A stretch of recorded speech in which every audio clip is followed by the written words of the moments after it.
HM घाटमाता news.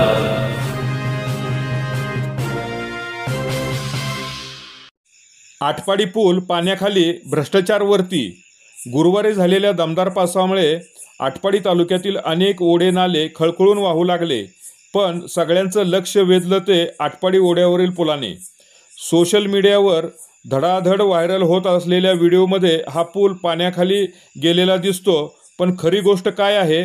हा पूल केवळ 4 ते 5 फूट उंचीचा आहे।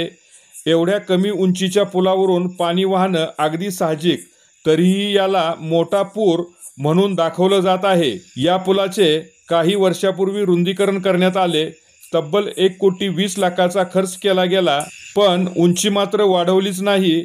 पाईप पूल बांधून डोळे झाकले गेले। याशिवाय ओढापात्रातील अतिक्रमण, टाकलेला कचरा आणि झालेली खोली कमी ही परिस्थिती अधिक बिकट करणारी। म्हणजेच थोडा पाऊस झाला की पूल पाण्याखाली जाणारच, पण पाणी वाहणं हे फक्त पावसाचं चिन्ह नाही, ते आहे भ्रष्टाचाराचा पुरावा। नेहमी दुष्काळी म्हणून ओळखला जाणारा आटपाडी तालुका यंदा पावसाने हसरा झाला आहे, पण या पावसातच प्रशासन आणि ठेकेदाराचा भ्रष्टाचार उघड झाला। आटपाडी ओढ्यावरील 1,20,00,000 खर्च केलेला पूल गुरुवारी पाण्याखाली गेला। उंची न वाढवता फक्त नावालाच रुंदीकरण करून जनतेची फसवणूक करण्यात आली।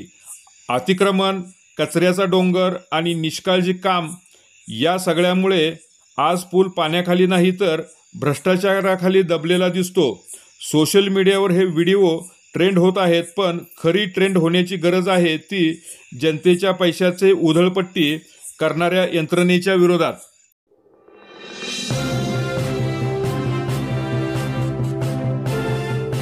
HM घाटमाता news.